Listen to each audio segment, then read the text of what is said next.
নমস্কার বন্ধুরা, পিয়ালির রান্নাঘরে আপনাদের সকলকে জানাই স্বাগত।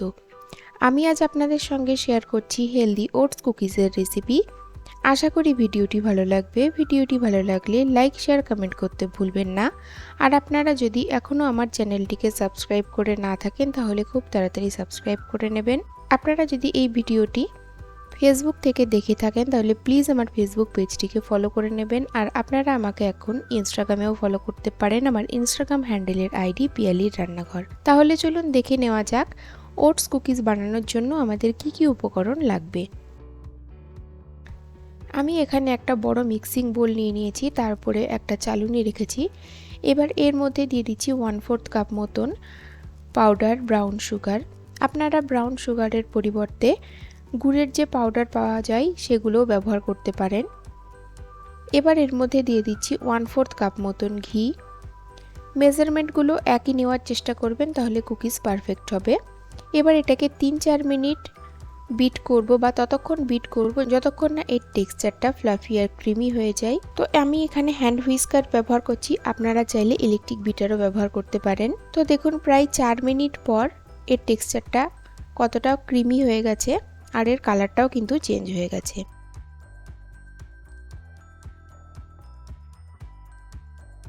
তো এবার আমি এর মধ্যে দিয়ে দিচ্ছি 3/4 কাপ মতন বেসন। বেসনটাকেও কিন্তু আমি চেলেই ব্যবহার করব। হাফ চা চামচ দিয়ে দিচ্ছি বেকিং পাউডার।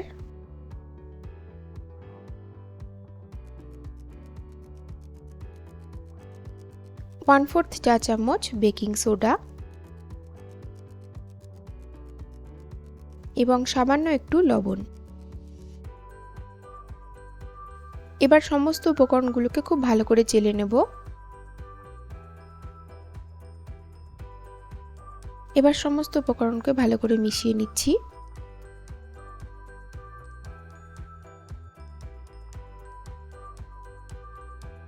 এবার এর মধ্যে দিয়ে দিচ্ছি 1 কাপ পরিমাণ ওটস।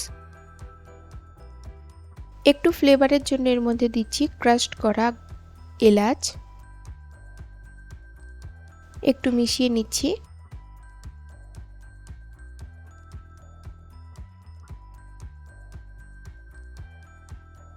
এবার এর মধ্যে দিয়ে দিচ্ছি কিছুটা পরিমাণ চকলেট চিপস। আপনারা এর পরিবর্তে কাজু, কিশমিশ অথবা আমন্ডও কুচিয়ে দিতে পারেন। এবার হাতের সাহায্যে এগুলোকে আমি ভালো করে মেখে নেব, তবে একদম আটার মতন অতটা চটকে মাখার দরকার নেই। যেন সমস্ত জিনিস একসাথে চলে আসে সেই পর্যায় পর্যন্ত মাখতে হবে। এবার অল্প অল্প দুধ দেব, দিয়ে এটাকে একটা ডো ফর্মে নিয়ে আসার চেষ্টা করব। তো আমার মোটামুটি 3 থেকে 4 টেবিল চামচ মতন দুধ লেগেছিল। তো দেখুন এটা একদম একটা ডো ফর্মে চলে আসছে।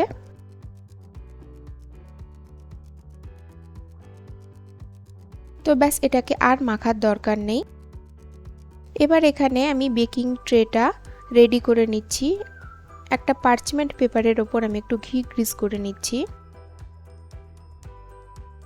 এবার মিক্সচারটা থেকে ছোট একটু অংশ নিয়ে এটাকে আমি কুকিজের আকারে গড়ে নেব। আপনারা কুকিজ ছোট বড় যেরকম ইচ্ছা করতে পারেন।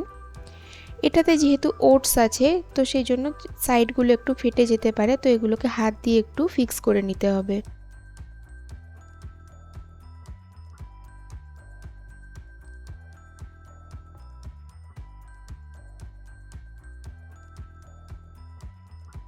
দেখুন একটা তৈরি হয়ে গেল।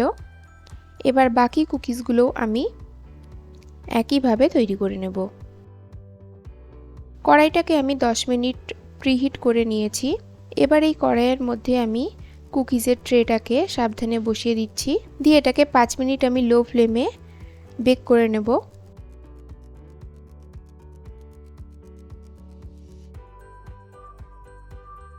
পাঁচ মিনিট পর আমি এর উপরে কিছুটা চকো চিপস ছড়িয়ে দিচ্ছি। এবার এটাকে ঢাকা দিয়ে আমি আরও 15 থেকে 20 মিনিট মতন বেক করে নেব, বা ততক্ষণ বেক করব যতক্ষণ না গোল্ডেন কালার চলে আসে। তো ফিরে আসলাম 20 মিনিট পর। তো দেখুন এগুলো বেক হয়ে গেছে আর গোল্ডেন কালার চলে এসছে। তো এবার আমি ট্রেটাকে বের করে নিচ্ছি, নিয়ে কুকিজটাকে আমি বেকিং র্যাকের ওপর বা রুটি ছাকার যে ছাঁকনি থাকে তার উপর রেখে দিচ্ছি, যাতে কুকিজটা খুব তাড়াতাড়ি ঠান্ডা হয়ে যায়। কুকিজটা কিন্তু একদম সুন্দরভাবে ঠান্ডা করে নিতে হবে, তারপরেই কিন্তু এটাকে কন্টেনারে ভরা যাবে। আর এটাকে কন্টেনারে ভরে আপনারা 15 দিন পর্যন্ত ইউজ করতে পারেন। আর এই কুকিজটা কিন্তু খেতে ভীষণ টেস্টি হয়। মনে করবেন না যে ওটস দিয়ে বানানো বলে খেতে ভালো হবে না, একবার বাড়িতে অবশ্যই ট্রাই করে দেখবেন, এটা ভীষণই টেস্টি একটা কুকিজ তৈরি হয়। তো আমি এবার একটা কুকিজ ভেঙে দেখিয়ে দিচ্ছি আপনাদের এটা কতটা ক্রিস্পি হয়েছে।